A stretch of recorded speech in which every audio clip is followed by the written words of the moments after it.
Hello again. I'm going to talk to you today about factors that affect bone development, growth, and repair.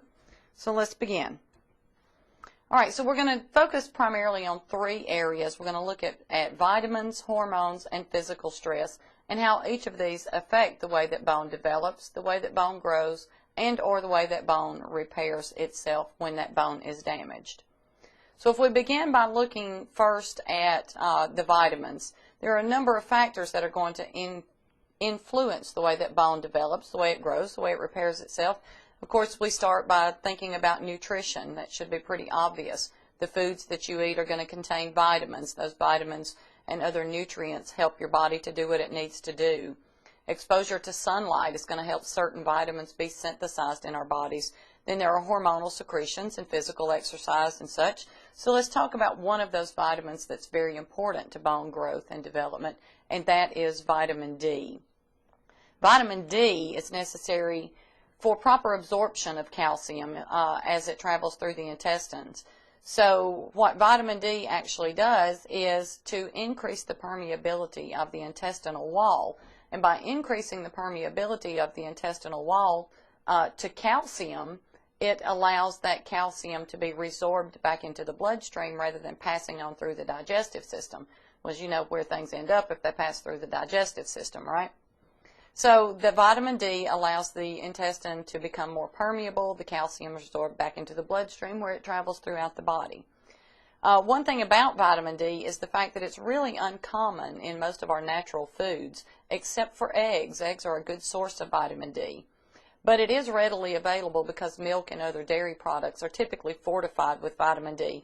And if you think about milk and dairy products, they're also high in calcium, so you're getting the vitamin D that's going to make the intestine more permeable to the calcium. At the same time, you're taking the calcium in. All right, vitamin D is also synthesized in the skin. There's a precursor substance that is formed and travels through the bloodstream, and when that gets to the skin and the skin is exposed to sunlight, the sun stimulates the skin to turn that precursor molecule into active vitamin D. Of course, then the vitamin D travels through the blood and goes throughout the body and is deposited into the bone. It's also used for muscle contraction and electrolyte balance. Lots of things you're going to learn about calcium and the importance of it. But I want to talk just a little bit about disorders that occur when there is not enough vitamin D in the diet. Remember, the vitamin D helps the calcium to be absorbed. Calcium's important in bone growth and bone development. So if you don't have proper calcium, then of course the bones are not going to develop as they should. So there are disorders that result from deficiencies in the calcium, whether you can't absorb it or you're not able to ingest it.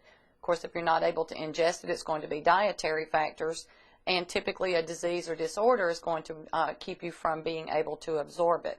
And you'll learn more about that too. I knew you knew that already. But a lot of times what happens when you have, or most of the time what happens when you have a vitamin D deficiency, the calcium's not being absorbed. For whatever reason, the calcium not being absorbed, it leads to a softening of the bones. When you have this softening of the bones in children, a condition known as rickets can occur. So you see this picture here of this little young man where the bones in his leg are obviously very deformed and curved. Those bones are soft, and as pressure is put on those bones from holding the body up, it causes them to bow out. In adults, this same condition is called osteomalacia. Osteomalacia. Okay, malacia means a softening, and of course osteo, the bones. Okay, let's talk about another vitamin right quick. Vitamins A and C are also very important in bone growth and development. They're required for the normal bone growth and development, and we do have conditions that develop when those are deficient. Vitamin A is necessary for osteoclast to resorb mineral salts. To resorb means to get it back into the bloodstream, okay? So we're talking primarily about the mineral salts being calcium at this point. Osteoclasts are cells that are found within the bone that break down the bone matrix. The bone matrix is called hydroxyapatite. You should know this already. hydroxyapatite is calcium phosphate. Okay, so there's a calcium component to that, of course. So the osteoclasts break down that calcium phosphate, and then the free calcium is released into the bloodstream. So vitamin A is necessary for breaking down bone. Okay, and that breaking down bone is a part of bone growth and development. As you, if you haven't heard already, you'll hear about the way that bone is formed. I think Dr. Ansardi is going to talk to you about the two different ways that bone is formed, and a part of that is breaking down or remodeling of some of that bone matrix. Vitamin C is responsible for the synthesis of collagen, and collagen, of course, is very important in bone formation. So when you have a vitamin C deficiency, your osteoblast, okay, that's a different cell, osteoblast, blast build, your osteoblasts are going to be inhibited. So they produce less collagen in that intracellular material, the matrix of the bone, and it results in bones that are extremely slender and very fragile. So there's a couple of conditions that you see here that are indicative of what happens when this does occur. Okay, so you end up with spongy gums. Okay, so not just the soft tissue of the gums, but the bones themselves, that alveolar process in which the bones or the teeth are sitting becomes very soft, and the teeth start to be malformed. And also you have that without the necessary collagen, the bones of the legs are going to be very soft, and they bend and curve, as you saw with rickets a few minutes ago. Okay, let's move on. There are hormones that are very, very important when we're talking about bone formation and how things happen in the bones. And two of the most important hormones that you'll hear about are antagonistic hormones. What does that mean? Antagonistic means that they work in opposite directions. They work against each other. Like if you're, what is it where you grab each end of the rope? Tug of war, okay? So you've got two antagonistic forces pulling on that rope. Same thing happens when you're looking at these two particular hormones that are involved in bone growth and development. They are calcitonin and parathyroid hormone. Calcitonin is secreted from the thyroid gland when your blood calcium levels are high. So after you eat a meal, you drink a glass of milk. Okay, so when calcium levels are high, then you secrete calcitonin from your thyroid gland. It travels through your bloodstream and targets cells in the bone. And as it does so, it's going to stimulate, let's draw a line there, that's different, stimulate which one do you know? Stimulate osteoblast and inhibit osteoclast. Oops, I left my E out there. Now remember, osteoblasts build bone. So by stimulating osteoblast activity, those cells are then going to take that calcium from the bloodstream and put it together with that phosphate compound and create calcium phosphate, hydroxyapatite, which is what the bone matrix is made of. It's going to inhibit osteoclast activity. Remember, osteoclasts break down bone, therefore it raises blood calcium by releasing that free calcium. So your calcitonin stimulates osteoblasts to take that calcium out and build more bone, inhibits the osteoblast from breaking down bone. Now, the way that I always remember this, and I know it's sort of silly, but calcitonin tones bones. Okay, by toning it, making it stronger, which is not really true, but it rhymes, so I remembered it. Tone actually means to shorten or to lower. Okay, so you're lowering blood calcium levels with calcitonin, but calcitonin tones bones, and it does so by lowering blood calcium levels. Okay, the second hormone, the antagonistic hormone we wanted to talk about, was parathyroid hormone. Parathyroid hormone, pretty obvious there, secreted from the parathyroid gland when your blood calcium levels have decreased. So if you have a decreased calcium level in your blood, then you're going to secrete parathyroid hormone. Its job is the opposite of calcitonin. So it's going to stimulate osteoclast activity and inhibit osteoblast activity. Let's say you've been sitting in class listening to that old crazy Miss Nick lecture for an hour and a half, and you are starved to death, didn't get to have your breakfast this morning, man, you're really hungry. Well, chances are your blood calcium levels have fallen. All right, so your parathyroid hormone is going to respond to that by secreting parathyroid hormone, which is going to travel through your bloodstream, and it's going to target cells in the bone. And it is going to inhibit which one? Osteoblast. And stimulate osteoclast. Okay? Remember, osteoblasts build bone, so you got to take calcium out of the blood. Well, if your blood calcium levels are already low because you haven't eaten, you don't want osteoblast working.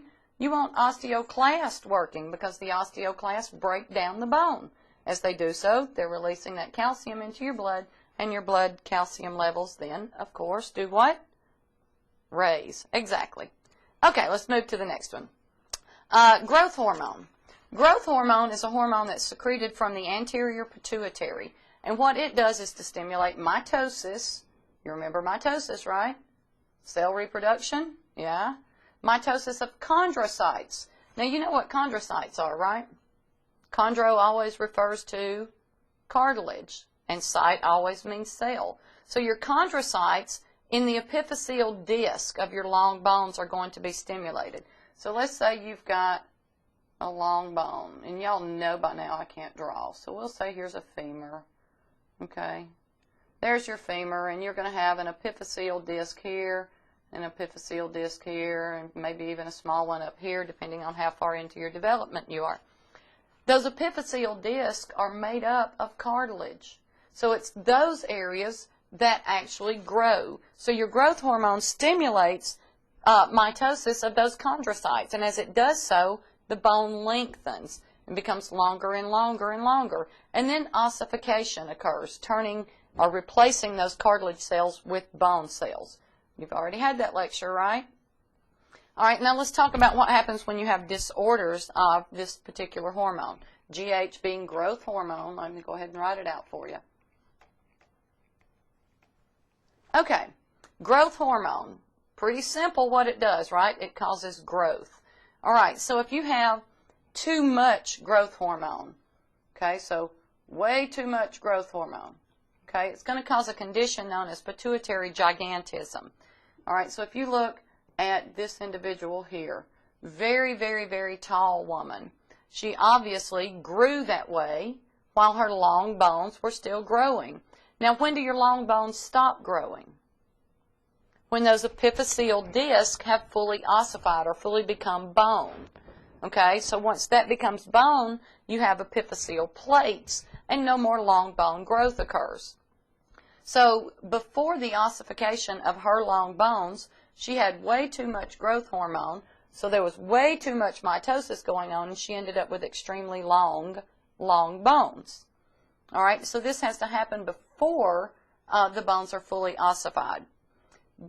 The opposite of that is when you have too little growth hormone and those chondrocytes are not being stimulated to reproduce, and you develop a very short stature. So this is known as pituitary dwarfism. The proportions are typically correct, but the body is very, very short and very small. Now, in an adult, if you have too much growth hormone. Now, we're talking adult past the time that the long bones have ossified. Okay, so the long bones are no longer growing. What's going to happen when you have an increase in growth hormone? Well, bones are still going to grow, but they're going to grow appositionally, or they're going to grow in their thickness and their density. Okay, so this is typically seen, if you look at this young lady here, when she's a little girl, her features look absolutely normal. Okay, and as she starts to age, you start seeing more and more square, thick appearance to her. Forehead becomes very obvious, very broad chin. The hands become big. You typically see this condition known as acromegaly in the hands, the face, and the feet. Now somebody tell me why you see it there. Does that mean that only those bones are affected? Absolutely not. All bones are still affected, but feel the bones of your hand. Feel the bones in your face. If your shoes are off, go ahead and feel the bones in your feet too. What do you notice about those bones? They're very close to the surface, right? Now, feel your humerus or your femur. Those bones are deeper, covered by more tissue. So you're less likely to notice when those bones become bigger and thicker than you are the bones that are closest to the surface. Okay, let's go on and talk now about another hormone. T3 and T4, these are thyroid hormones, and they help to regulate metabolism. Okay, so an increase in these hormones increases the rate at which your body metabolizes. You remember what metabolism is. Okay, so it's providing energy for growth, but it also helps to control skeletal proportions, because if you have an excess of your thyroid hormones, it can halt the growth process by causing premature ossification, by causing those chondrocytes to be replaced by bone cells much quicker, because that is one of the actions of these hormones, is to stimulate ossification by replacing cartilage with bone tissue. So if you have too much T3 and T4, then you may end up with a shorter stature as well, because your bones ossify much quicker. Your stress hormones, such as estrogen and what? Testosterone, also have an effect on bone growth and development. When do you have growth spurts? Puberty, right? And what happens at puberty? You have an increase in your estrogen and testosterone levels. Okay, so what this does is to help to shape the bones in different ways. When you watch the clip on sexual dimorphism, and you're seeing the different shapes, the different way that the skull and the hips appear in the female versus the male, this is all because the estrogen and testosterone affect the bones differentially. The estrogen causes the bones to develop or to be shaped in one particular way, the testosterone in another. They also help to induce that epiphyseal plate closure. Okay, so it helps to ossify that epiphyseal disc to become an epiphyseal plate, but it does so at different rates. Now, let's think about the typical height. We're talking long bones again now. Think about the typical height of males versus females. Who's usually taller? Most always males, right? Well, so which one do you think has the strongest effect on those epiphyseal plates and their closure? Estrogen or testosterone? No, not testosterone. Estrogen. Estrogen causes the epiphyseal plates to form quicker. Okay, so the epiphyseal disc become ossified, so no more long growth occurs. That happens faster in women, so we have a much shorter growth period. So we reach full mature height earlier than males do. And by having that longer growth period, the long bones typically grow longer in the males. Okay, stress factors. Let's talk just a little bit about this. When you're studying these bones in lab and you're looking at all these different processes, and you see a long bone such as the femur, you know, there's going to be all these bumps and bulges and processes extending off these bones. What caused that? If you take a femur or a humerus or any other bone out of a newborn infant and compare the processes on it to the processes on an adult, what would you expect to see? No, we know the bones are going to be bigger in the adult. I'm talking about the processes. Think. You're going to see much larger processes on the adult bones, because physical stress, when muscles pull on bones, when the body bears weight, of course muscles are pulling against the bones that they're attached to, those bones become much thicker and create processes that extend off the surface of those bones. So you typically are going to see a lot more pronounced processes on athletes. You're also going to see much heavier and denser bones in athletes than in non-athletes, because there's more stress put on those bones. The bones respond to that by creating more osseous tissue. Electrical stimulation and bone growth. When you apply electrical stimulation to a bone. Of course, a current is running through the tissue that stimulates osteoblast activity. It also causes a protein known as BMP. All right, I'm going to give you the long word, but you probably won't ever see this again. Bone morphogenic protein. Okay, so the electrical stimulation causes the BMPs to be made. Think about what this is. Morph means what? Shape, genic, creation of. So this is a protein that's necessary for new bone to be made. So bone can be stimulated to grow or to repair itself by applying this electrical stimulation to it. Therefore, you're stimulating osteoblast to build more bone, and you're making more of these BMP proteins to be used in the making of that bone. And then just the last slide here, I'll talk pretty quickly about this one. Ultrasound treatment of fractures does the same thing as the electrical current that we just talked about. That ultrasound treatment uses sound waves instead of electrical current to stimulate the osteoblast. Okay, so you're still building bone and helping it to heal much faster. Now, there is something else known as orthodontics and other bone shaping. Orthodontics, of course, is when you have braces applied to your teeth. How does that straighten your teeth? Well, it straightens your teeth because your teeth are putting pressure on the bone that they're sitting in. They're sitting in sockets of bone, right? And by putting pressure, when those braces are put across your teeth, puts pressure on those teeth then in turn put pressure on the bones that hold it in. So that causes, over a period of time, that bone to reshape, just like we were talking about with processes being formed on bone because of stress. Okay? Now, I wanted to show you a couple of examples of this, of bone reshaping. This young man has a brace on his leg because the bone was misshapen. By putting pressure constantly on the bone, on the tissue surrounding that bone, it's pushing, and that pushing will cause the bone to reshape itself. Now, if you don't know what this is right here, these are feet.